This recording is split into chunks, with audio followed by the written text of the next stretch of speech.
Metaverse. Il s'avère que le tir à l'arc viking pourrait être très différent de la façon dont nous le pratiquons aujourd'hui. Cela est basé sur une vidéo récente produite par Lars Anderson, avec beaucoup de recherches et de tests personnels en examinant des sources visuelles primaires d'époque et en les prenant au sérieux, ce que, honnêtement, j'apprécie vraiment. Je l'ai moi-même fait, où j'ai examiné l'art médiéval et j'ai constaté que, waouh, beaucoup, et je veux dire vraiment beaucoup d'œuvres médiévales montrent qu'ils placent la flèche du côté considéré comme l'extérieur de l'arc. Donc, ceci est appelé l'extérieur ou au-dessus du pouce et l'intérieur au-dessus de l'articulation. Et je ne pense pas qu'on doive écarter des sources visuelles comme celle-ci en les considérant comme complètement inutiles, sans valeur ou incorrectes, parce que les gens du passé n'étaient pas stupides. Les gens qui peignaient ces choses n'étaient pas stupides, d'accord?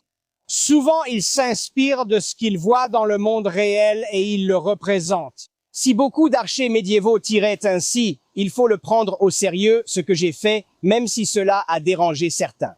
Et j'apprécie que Lars Anderson prenne aussi cela au sérieux, car il y a beaucoup d'œuvres d'art anciennes représentant des archers vikings ou de la période viking tirant d'une manière très étrange. Il propose qu'ils utilisent une prise en pince et qu'ils tirent bas. Ce qui est intéressant, c'est que Lars a déjà pratiqué le tir bas sans point d'ancrage fixe, contrairement au tir à l'arc moderne. Et tu peux apprendre à viser instinctivement, n'est-ce pas? Dans le tir à l'arc sur cible moderne, on aligne souvent la flèche le long du fût, un peu comme on aligne les viseurs d'une arme à feu. Et ça peut, eh bien, d'après mon expérience, c'est comme ça que ça fonctionne, n'est-ce pas? Cela peut permettre d'obtenir une meilleure précision plus rapidement en apprenant cette méthode, mais pas forcément une meilleure précision globale. Lars a montré que les gens peuvent être encore plus précis, surtout si vous tirez en mouvement de façon dynamique lorsque vous n'avez pas de point d'ancrage fixe et que vous apprenez de façon instinctive.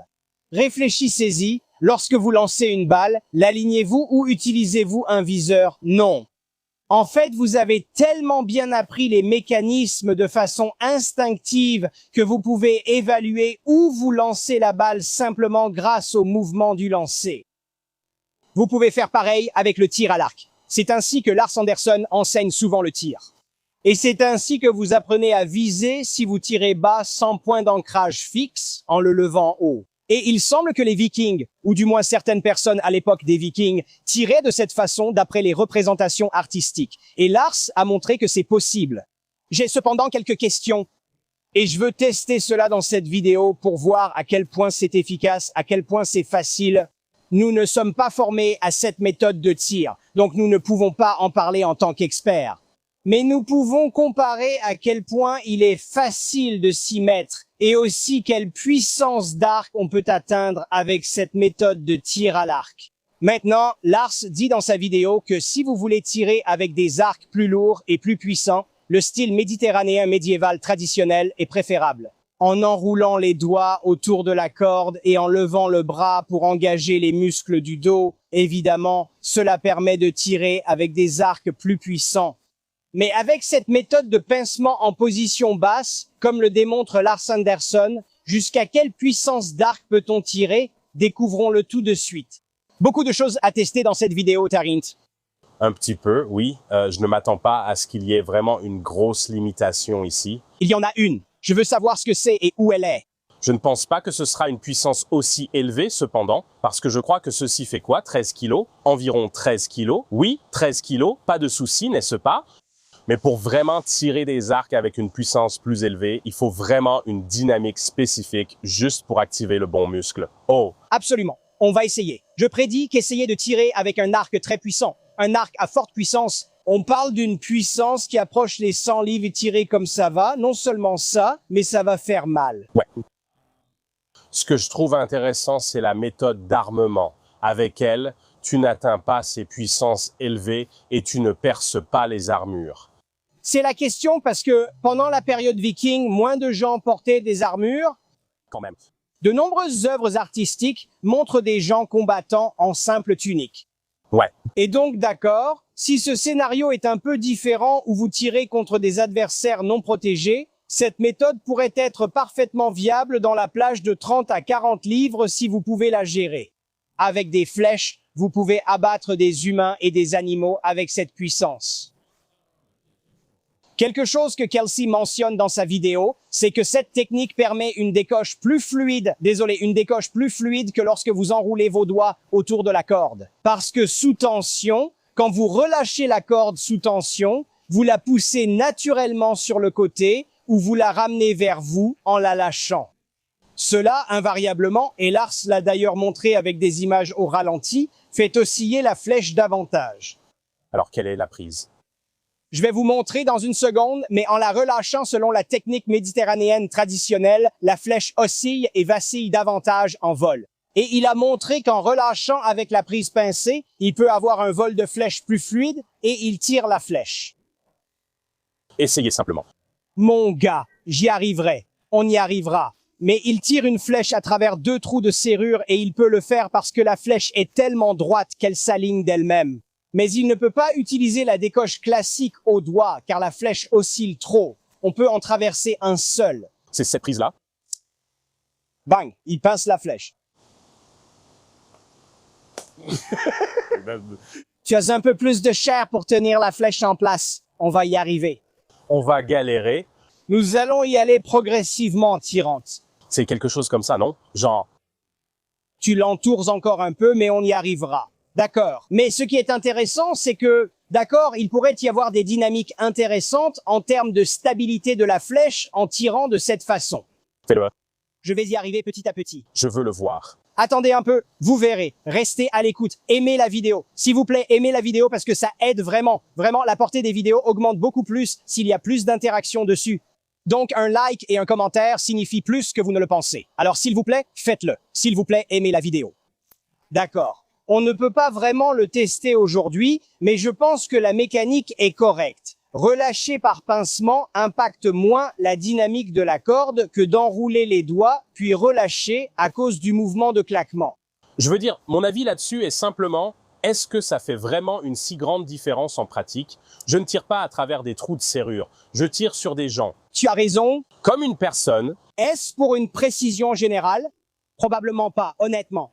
C'est une observation intéressante. Avec la précision conventionnelle, on peut être précis à peu près dans cette fourchette. Et c'est suffisant pour toucher précisément le cœur, un organe vital ou quelque chose comme ça.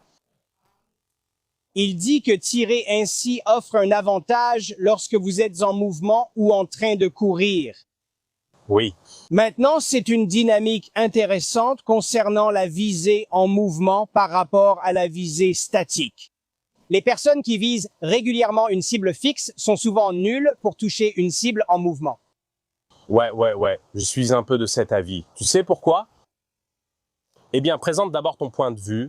Eh bien, c'est parce que dans le tir à l'arc traditionnel, tu vises la flèche, et viser la flèche ne permet pas vraiment de chronométrer et d'évaluer les mouvements pour que la flèche atteigne un point en avant de la cible en mouvement. Alors que si tu apprends de façon instinctive, tu as en fait une bien meilleure compréhension intuitive comme ça, même sans viser, juste en bandant l'arc. Le tir à l'arc moderne sur cible diffère beaucoup du tir traditionnel. Par exemple, avec des arcs plus puissants, tu ne restes pas en position armée. Tu as quoi, genre 50 kg, 65 kg, 70 kg, tu bandes et tu relâches instantanément. Ce n'est pas pareil, donc c'est complètement différent. Eh bien, je pense que bander jusqu'à un point fixe ou même simplement tirer de façon traditionnelle, tu sais, ici, et ne pas forcément viser instinctivement, présente probablement de meilleurs avantages pour le tir à l'arc de guerre avec une armée d'archers. Oui. Mais le tir à l'arc avec des mouvements dynamiques est probablement plus avantageux lors des raids et sur les navires. Là où je veux en venir, c'est que pour moi, n'importe quel arc que je voudrais porter serait un arc avec une puissance de tir plus élevée. Je pense juste qu'avec un arc plus puissant, tu ne pourrais pas faire ça. Ce n'est pas que la technique ne marche pas, mais pour ce niveau de puissance qui reste modéré. La prise en pince, oui, mais la visée instinctive fonctionne à toute puissance. Ouais, enfin, je veux dire, ce n'est pas vraiment de ça qu'on parle. Mais la question est-ce que cette méthode d'armement offre plus d'avantages pour la visée instinctive que la prise conventionnelle? Peut-être. Peut-être. Très bien. Prenons un nouvel angle. Installons la cible et commençons bas pour progresser petit à petit. Si tu veux des gants d'archerie, je vais chercher les miens. à main nue. Bien sûr, vas-y, fais-toi plaisir. Nous faisons une vidéo sur le tir à l'arc historique. Dans l'art, ils n'ont pas de gants. Il pourrait en avoir. Ils ont juste leur petit boudin à l'air. Fais-le donc historiquement, Chad. Ils l'ont fait des années, développant des callosités. Non. Lars n'a pas utilisé de gants. Donc, tous ceux qui regardent cette vidéo, allez voir la vidéo de Lars Anderson où il entre dans les détails, révèle le fruit de ses recherches et propose d'excellentes démonstrations pratiques. Super vidéo. Soutenez ce gars qui fait, vous savez, tout le gros du travail pour ce sujet. Très bien. Donc, la prise en pince, il suffit de le pincer entre les doigts et de l'abaisser. D'accord. Donc, je peux aller jusqu'à pleine allonge avec quoi, ça, 30 livres? Ouais. Environ 30 livres, d'accord? Donc, je tire comme ça. Ça faisait bizarre. Et alors là, ça a vraiment volé haut. Ouais. Je n'ai pas d'expérience dans ce style de tir, mais je l'aime bien. Je ne sais pas. C'est une flèche. C'est quoi ce bordel? Donc, je n'ai aucune pratique dans ce style de tir. Ce n'est pas pour la précision, n'est-ce pas? Lars est le maître dans ce type de précision. C'est de la visée. C'est facile. Qu'est-ce que ça donne au moment de la décoche? À quelle distance? Tir instinctif à l'arc. Oui, tu tires à l'instant. C'est une décoche plus fluide, on le sent. Oui.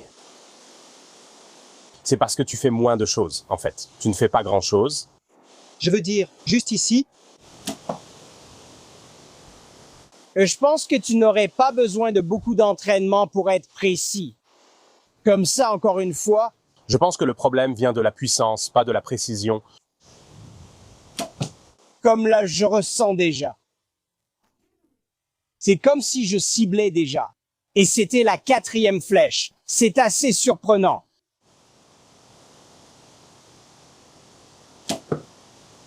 Encore plus à côté. Ça tire haut, n'est-ce pas? Enfin, lors des premiers essais. Regarde ça. C'est intéressant. Et ça, c'est littéralement la première fois que j'essaye ça. Et le fait que je commence déjà à avoir un groupement serré près du centre, c'est vraiment surprenant. Tu sais, il y a beaucoup de mauvaises vidéos d'arts martiaux de type McDojo pour l'autodéfense, mais cette semaine, en exclusivité, Tyrant et moi ont réagi à une bonne vidéo. Incroyable, je sais. Pourquoi est-ce qu'elle est bonne? Eh bien, tu peux la découvrir dans la vidéo exclusive. Accès-y pour seulement $1 par mois, $12 par an. C'est possible via Patreon, Subscribestar ou les abonnements à la chaîne. Les gars, de nombreux YouTubers disent que ça devient difficile en ligne, pas seulement pour nous. Les vues sont catastrophiques. Et on en arrive à un point où, si tu aimes un contenu et que tu veux continuer à le voir, la seule façon de t'en assurer, c'est de soutenir tes créateurs préférés. Ce soutien est la seule raison pour laquelle on peut encore faire ça. Sans blague, ça représente la majeure partie de nos revenus. C'est la seule façon pour nous de continuer. On n'est pas encore autosuffisant. On a encore besoin de votre aide. Donc, si vous êtes prêt à donner ne serait-ce qu'$1 par mois, ou même un peu plus si vous le pouvez, ça nous sauve. Vraiment. Nous vous sommes plus reconnaissants que nous ne saurions l'exprimer. Merci à tous ceux qui le font. Vous recevez ces vidéos exclusives. C'est un privilège de vous les proposer. J'espère que cela vous plaira. Commence à pincer. Oui, il suffit de pincer la flèche. Et il tire de ton côté. Qu'est-ce que floating? Oui, on l'a sûrement utilisé pour le repérer dans l'ombre. Quoi? Pourquoi? Je ne sais pas.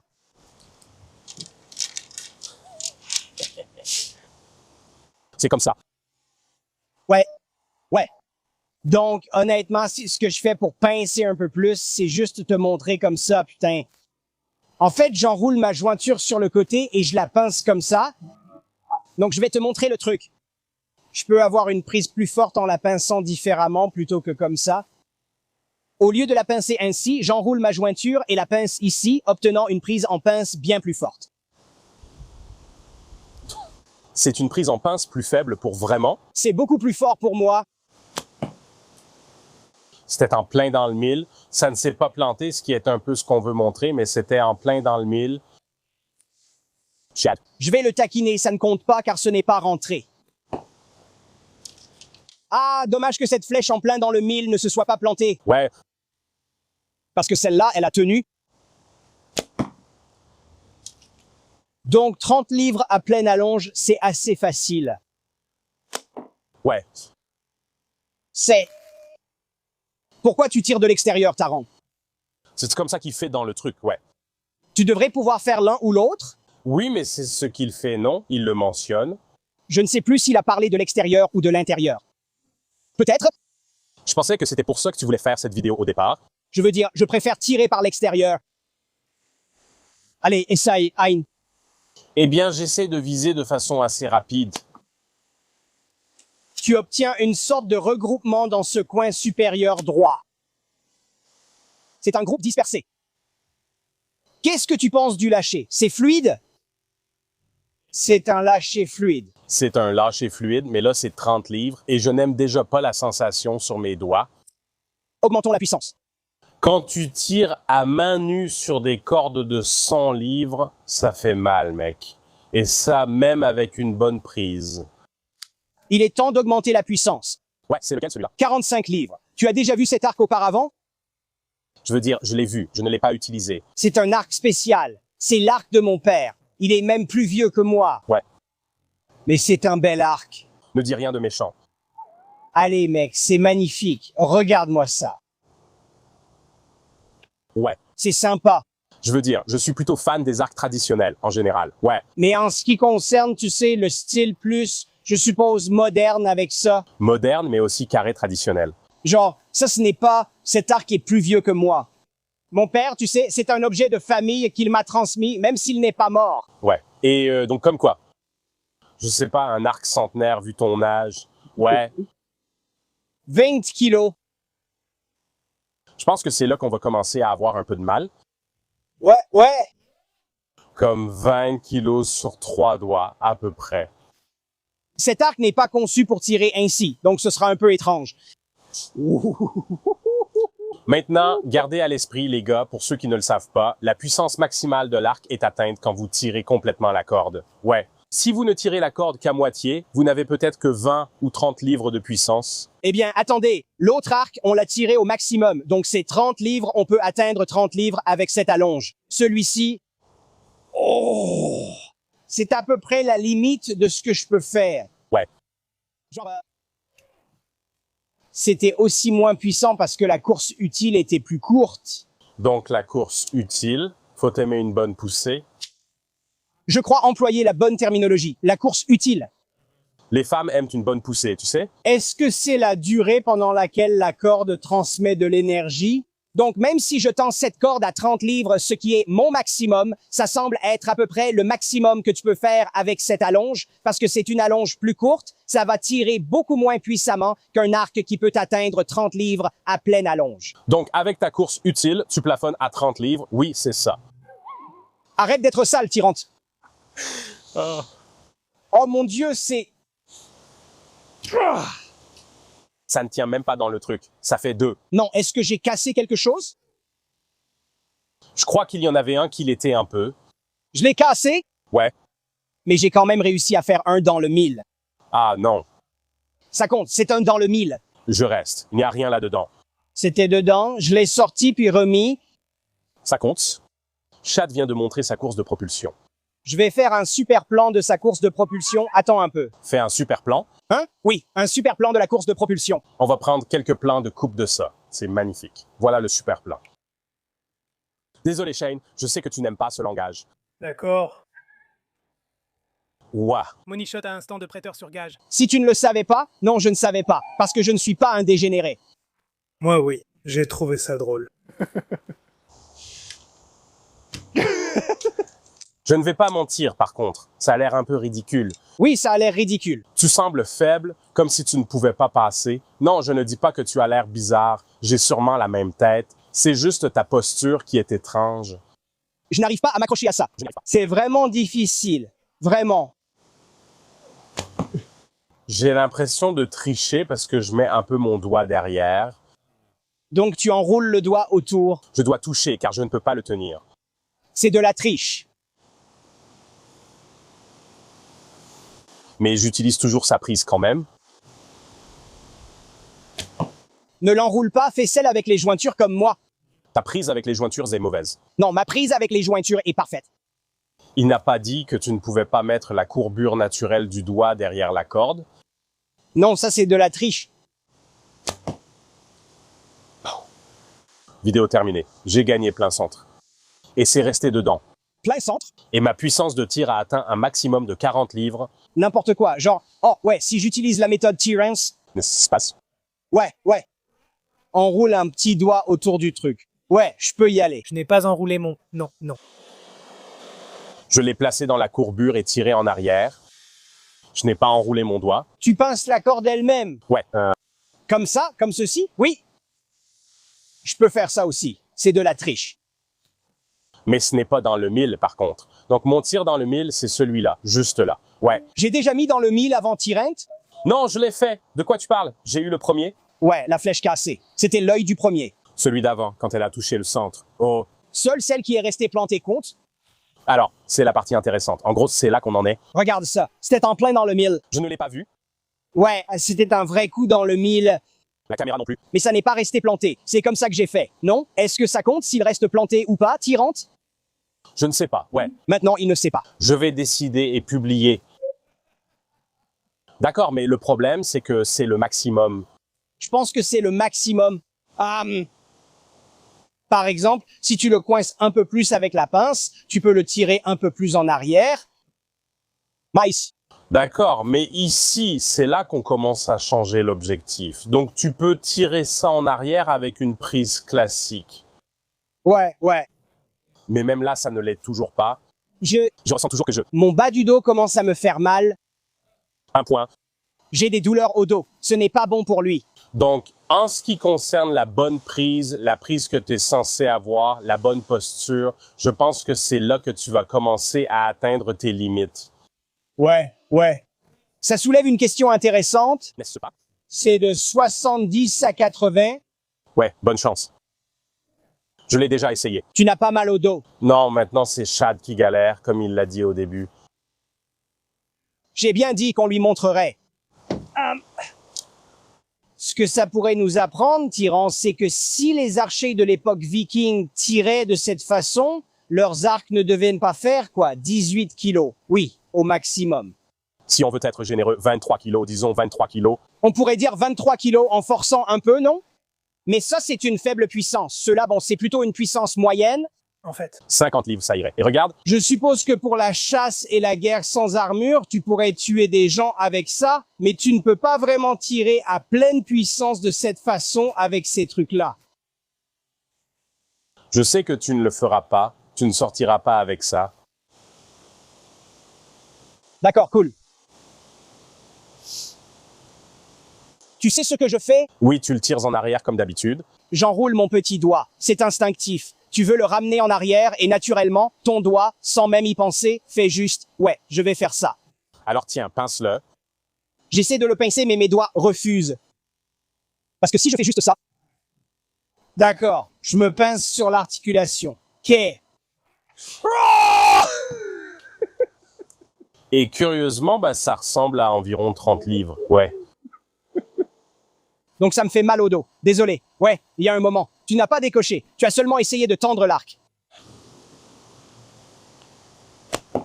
Tu as enroulé cette corde?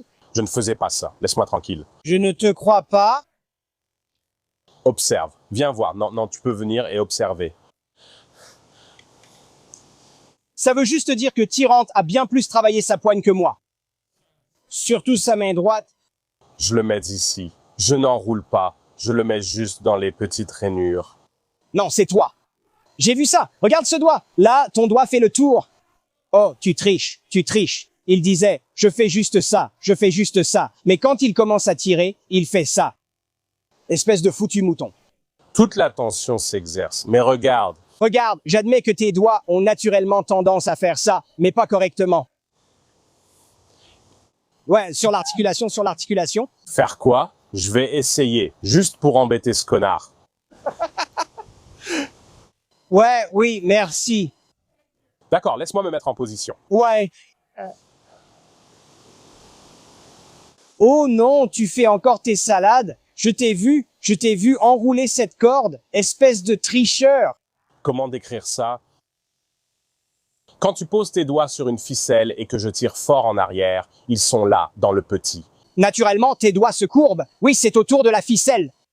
C'est impossible à tenir, tes doigts glissent littéralement. Espèce de mauviette, c'est ce que tu fais. C'est toi, tricheur. Non, ce n'est pas de la triche. Ça, c'est de la triche. Biologie. Je reconnais que tes doigts veulent faire ça.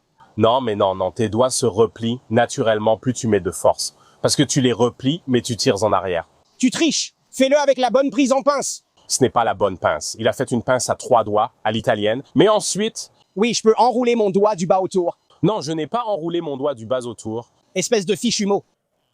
Non, tu mens? Oui, le doigt du bas autour. Regarde. Non, non, non, c'est juste un armement normal.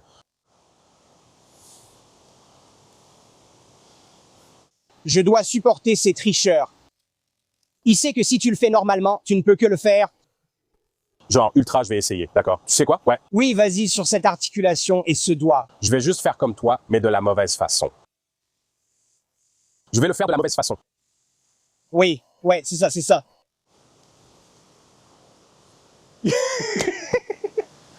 Donc, ça fait entre 32 et 36 kilos et on atteint la limite d'une traction de 14 kilos sur celui-ci. Fais un tir normal avec. Un tir normal? Ouais, juste pour leur montrer que tu ne l'es pas. Tu peux le faire. Oh, ouais. Bob, donne-moi l'arc de 100 livres. Alors? Il faut s'étirer. Il faut bien s'échauffer. Oh, ouais. Pleine allonge. La flèche est tombée. Ah.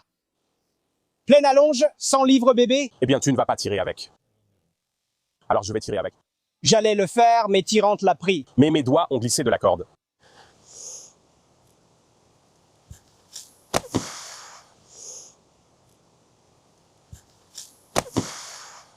Je ne suis pas sûr que c'était aussi loin. Ouais, j'ai un peu fait ça parce que je n'ai pas de protège-bras.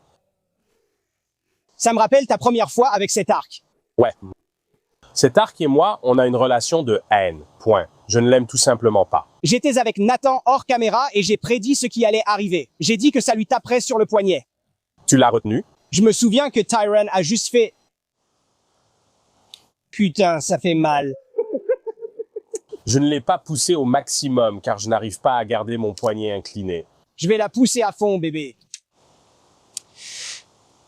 Mon tir sera nul. Tu sais pourquoi? Ta visée penche. J'ai une image de visée. Moi, c'est Tyrante. Ton tir était vraiment nul. Tais-toi. Oui, j'ai juste incliné mon bras, ça ne m'a pas frappé le poignet. Ah, ouais. En fait, je ne sais pas où c'est allé. C'est plus proche que le tien? C'est allé dans un groupe de flèches identiques.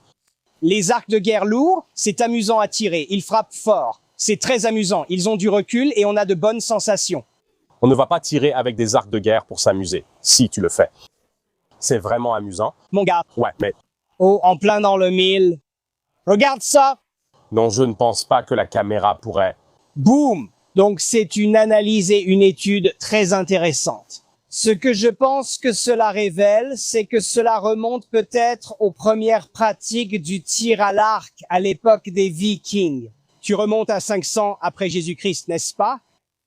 Entre 500 et 100 à peu près. Le tir à l'arc est une pratique très ancienne remontant à des milliers d'années. Je me demande si, en réalité, les gens utilisaient surtout des arcs peu puissants durant la majeure partie de cette ancienne période. J'y ai réfléchi. C'est peut-être lié à la pratique quotidienne, une question d'entraînement. Peut-être. Mais je pense que tu vas littéralement te heurter à une sorte de limite biologique, non? Parce que la mécanique de ton corps, il y a une raison pour laquelle tu dois tirer des arcs à forte puissance de cette façon, c'est parce que tu te heurtes littéralement au problème que tes groupes musculaires ne peuvent tout simplement pas supporter ce genre de contraintes. Je pense qu'on peut être généreux et dire que c'était un arc de 60 livres, tu vois. Ça demanderait beaucoup d'entraînement, Mais disons simplement, disons simplement. Un arc de 60 livres est tout à fait viable contre des cibles sans armure, tu sais. pour le combat et la chasse. Et je pense qu'un arc de 40 livres ferait aussi l'affaire. Même en leur accordant le bénéfice du doute, on dit qu'ils vont. Je pense que c'est viable, c'est faisable. Je pense qu'en tant que méthode de tir, je n'ai pas trop de problème avec ça. C'est juste qu'on ne peut pas vraiment l'utiliser avec des arcs de forte puissance. J'ai été surpris par la rapidité d'obtention de précision avec cette méthode. Ce n'est pas si mal. Je veux dire, Tu n'es pas très précis avec des arcs normaux. Vraiment? j'ai réussi dans le 1000 avec l'arc de 100 livres à ma deuxième tentative. Wow! On est à peine à 1 mètre de distance. Alors tes provocations n'ont aucun fondement aujourd'hui, Tyrant. Oh, d'accord, bien sûr. Plus précis que toi aujourd'hui. Je dis ça comme ça. Non, j'ai eu un coup dans le mille en premier et ensuite j'ai réussi à le faire tenir. Après celui de 100 livres. Oui, je l'ai tiré une fois seulement, car je n'ai ni protège-doigts, ni gants. Oh, peut-être que tu devrais porter des gants. Non, je suis pas une mauviette comme toi. D'accord, donc vidéo sympa. Oui, c'était sympa, oui. D'autres réflexions sur cette méthodologie, d'accord? En ce qui concerne la course et le tir, je pense que c'est assez raisonnable. Eh bien, si tu prenais un arc sans rien savoir sur la façon de tirer, cette méthode serait probablement l'une des façons les plus courantes. Je me rappelle qu'avec mon premier arc, j'ai instinctivement tenté de pincer la corde. Pour moi, quand je... Et moi, je reviens à quand j'avais 10 ans. 20, 12... Je ne l'ai jamais vécu, mais j'ai vu des films où les gens tirent, tu sais, ce genre de choses. À l'époque moderne, avec de nombreux médias sur le tir à l'arc, les gens ne vont pas naturellement partir de cette idée parce qu'on est surexposé au tir à l'arc dans les médias. Quand mon père m'a appris à utiliser 2 doigts autour de la corde, c'était bizarre pour moi. Ce n'était pas intuitif. Je me suis dit, vraiment, waouh, parce que naturellement, je pensais que pincer la corde, c'était la façon naturelle de faire. Et donc, si je n'avais eu personne pour m'instruire, je pense que cette méthode serait celle que j'aurais utilisée pour commencer à tirer à l'arc, et ensuite tu t'arranges pour que ça marche, et tu pourrais y arriver. Je peux comprendre ça, ouais. C'est vraiment intéressant. Respect à Lars Anderson. Regardez sa vidéo. Et aussi, ce n'est pas la première fois qu'on explore un truc bizarre de tir à l'arc viking, Lars, tu sais. On a déjà une vidéo ici où on regarde l'arc-lance. Je préfère celle-là, c'était cool. Ça, c'est plus viable. Oui, ça a un peu plus de mordant, oui. Regardez ça. C'est juste là, les gars. Merci à vous. J'espère vous revoir la prochaine fois.